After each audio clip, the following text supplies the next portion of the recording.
नमस्कार है मित्राणी। आप सबका एक बार फिर से हार्दिक स्वागत है हमारे यूट्यूब चैनल संस्कृत स्पर्श में। आई होप आप सब स्वस्थ होंगे और मस्त होंगे। मैं उम्मीद करती हूँ कि मेरी वीडियोस आपके लिए बहुत ज़्यादा हेल्पफुल रहती होंगी और आपके जो डाउट है वो सब क्लियर हो रहे होंगे। ठीक है, तो आपका ज़्यादा टाइम वेस्ट ना करते हुए हम अपनी आज की वीडियो को हम स्टार्ट करते हैं। देखिए, वैदिक सहायता में हमने स्टार्ट किया था अपना रामायण, और रामायण के अंदर हमने 2 वीडियोज़ अपनी कंप्लीट कर ली हैं, जिसके अंदर सबसे पहले हमने कर लिया था उसके जो संस्करण थे और जो उसका थोड़ा-सा परिचय था वो किया था। दूसरे वीडियो के अंदर हमने कुछ कांड किए थे। आज हम करते हैं अपना किष्किंधा कांड। ठीक है, आज जो आपका रामायण वाला टॉपिक है वो आपका क्लियर हो जाएगा, वो आपका कंप्लीट हो जाएगा। ठीक है, तो नेक्स्ट है अपना किष्किंधा कांड। देखिए, ये जो कांड के अंदर जो आपकी विषय वस्तु दी गई है ना, ये आपको ध्यान रखना कि कहीं से भी कुछ भी पूछ सकता है एग्जामिनर। ठीक है, देखिए कंपटीशन बहुत ज्यादा है और आपको अगर जितनी गहराई से पढ़ोगे वो आपके लिए ही ज्यादा बेनिफिशियल रहेगा। ठीक है, किष्किंधा कांड यानी कि सबसे छोटा कांड कौन सा है? सबसे छोटा कांड आपका कौन सा है? आपका किष्किंधा कांड। किष्किंधा कांड में कितने सर्ग हैं आपके? 67। ठीक है, इसके प्रारंभ में पंपा सरोवर में वसंत ऋतु की छटा देखकर राम का सीता के वियोग में दुखी होना इसके अंदर वर्णित किया गया है। हनुमान द्वारा राम और सुग्रीव की मित्रता करवाना, सुग्रीव का राम को आश्वासन, राम द्वारा बाली का वध। ठीक है, बाली की पत्नी तारा द्वारा विलाप तथा राम द्वारा सांत्वना। ठीक है, ये 24वें सर्ग में है।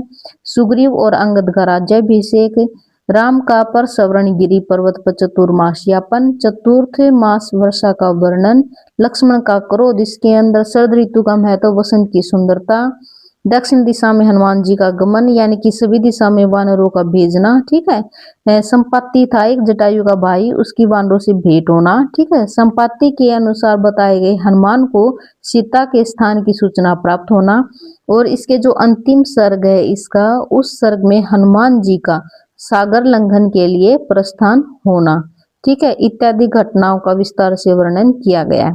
ठीक है, छोटी छोटी घटनाएं हैं ये। अगर देखिए आप इनको एक के बाद एक के बाद एक जोड़ के चलोगे ना तो आपको पूरी तरह से याद हो जाएंगे। ठीक है, कोई बड़ी बात नहीं है ये याद करने में।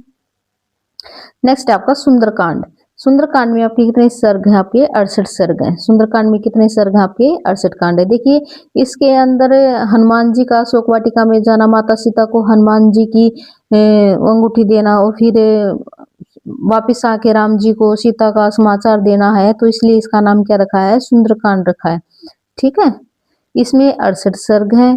रामायण महाकाव्य में यह कांड केवल नाम से ही सुंदर नहीं है, अपितु प्रत्येक प्रकार से इस पंचम कांड में अपनी अलौकिक शक्तियों को याद करते हुए हनुमान जी का समुद्र पार करना तथा लंका में प्रवेश करना और संपूर्ण नगरी का भली प्रकार से निरीक्षण किया गया। रावण के महल में अंतपुर के प्रत्येक स्थान पर सीता माता की खोज होना, हनुमान का चिंतित होना, अशोक वाटी में सीता को दुखी देखकर हनुमान का विषाद, सीता दर्शन के पश्चात हनुमान जी का सीता को अपना परिचय देना, राम की दी हुई अंगुली यानी कि अंगूठी देना। ठीक है, सीता को आश्वस्त करना, अशोक वाटिका का ध्वंस करना, लंका को जलाना, और सीता के द्वारा दी हुई चूड़ामणि लेकर हनुमान जी का पुनः आगमन। ठीक है, श्री राम को सीता जी के सकुशल होने का वृतांत सुनाना, यह घटनाएं इसके अंदर हैं। ठीक है, इसके देखिए इसका नाम सुंदरकांड क्यों रखा है? देखिए, नायक नायिका दोनों का संकट के यानी कि संकट के समय में भी शुभ समाचार प्राप्त होता है। इसी कांड को क्या कहा गया है? सुंदरकांड कहा गया है। हनुमान अशोक वाटिकायाम किस वृक्ष के नीचे, यानी कि हनुमान अशोक वाटिका के किस वृक्ष के नीचे सीता को देखते हैं? सिंसपा वृक्ष से। ठीक है, नेक्स्ट है आपका युद्ध कांड, यानी कि सबसे बड़ा कांड कौन सा? आपका युद्ध कांड, और इसके अंदर आपके सर कितने? आपके 128। प्रारंभ में राम द्वारा हनुमान जी की प्रशंसा करना। ठीक है, लंका का सही भौगोलिक स्थिति को जानने के बाद राम का वानर सेना के साथ सागर तट पर पहुंचना, रावण की सभा में मंत्राणा और विभीषण का परित्याग।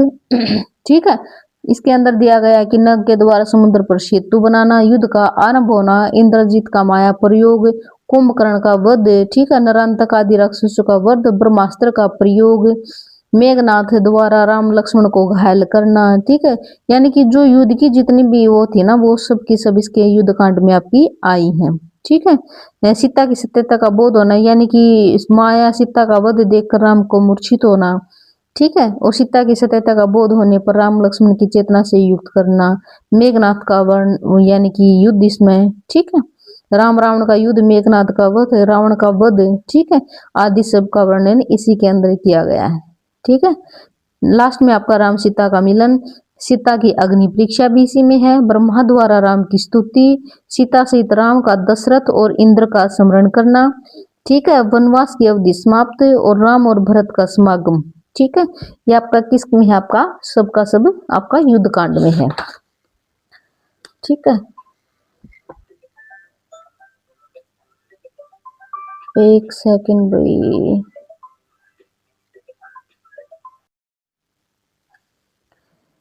सॉरी बीच में फोन आ गया था, ठीक है। तो हम थे अपने युद्ध कांड में। पाश्चात्य विद्वानों का कथन है कि रामायण की समाप्ति यही हो गई थी। उत्तरकांड प्रक्षिप्त यानी कि बाद में जोड़ा गया है, क्योंकि उसमें राम कथा की स्थिति आख्यानों और कथाओं के बीच में कम ही महत्वपूर्ण है, ठीक है। लेकिन कुछ विद्वान तो मानते हैं कि जो उत्तरकांड है वो बाद में जोड़ा गया है। नेक्स्ट है आपका उत्तरकांड। इसमें कितने सर्ग, 111 सर्ग हैं और इसके अंतिम कांड है ये। इस कांड में बाल कांड के समान अनेक ऐतिहासिक और पौराणिक आख्यान उपलब्ध हैं।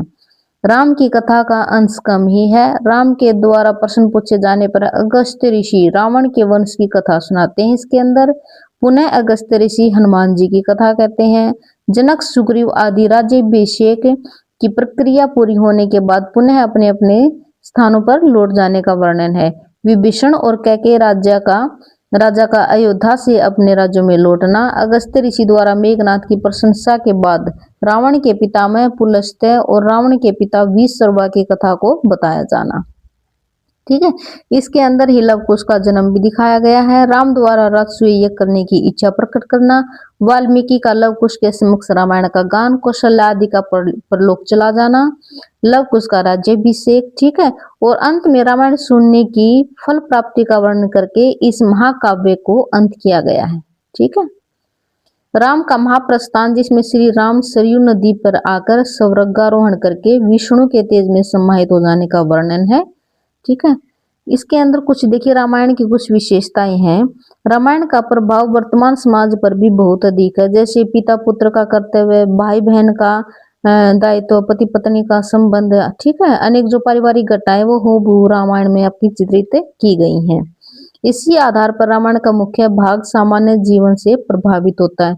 पाश्चात्य विद्वान है, उन्होंने भी रावण पर क्या बोल रही हूँ मैं आज, पाश्चात्य विद्वानों ने भी रामायण पर अनेक अध्ययन किए हैं, जिनमें बेल्जियम के रहने वाले थे आपके एक फादर कामिल बुल्के, इन्होंने अत्यधिक प्रशंसनीय काम किया है, ठीक है। उन्होंने ही बम्बई संस्करण को दक्षिणात्य और औदिच्य संस्करण का नाम दिया है। बम्बई संस्करण को दक्षिणात्य और औदिच्य संस्करण का नाम किसने दिया है? कामिल बुल्के ने, ठीक है। इस संस्करण को सबसे मधुर संस्करण कहा है। किस संस्करण को? बम्बई संस्करण को। रामायण के महाकाव्य के सभी लक्षण गठित हैं। धवन्यालोक के रचनाकार, धवन्यालोक की रचना किसने की थी? आनंदवर्धन ने। वाल्मीकि को सिद्ध कवीश्वर उपाधि से संबोधित किया है, ठीक है।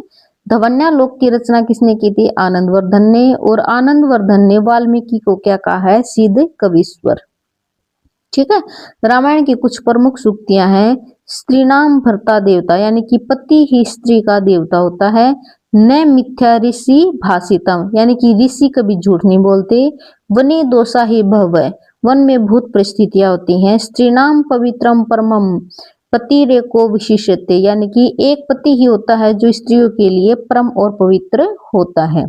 उत्साहवंत पुरुषा नावसीदंती कर्मसु, उत्साह अक्षीण हो जाने पर मनुष्य कर्म में खुश नहीं रहता।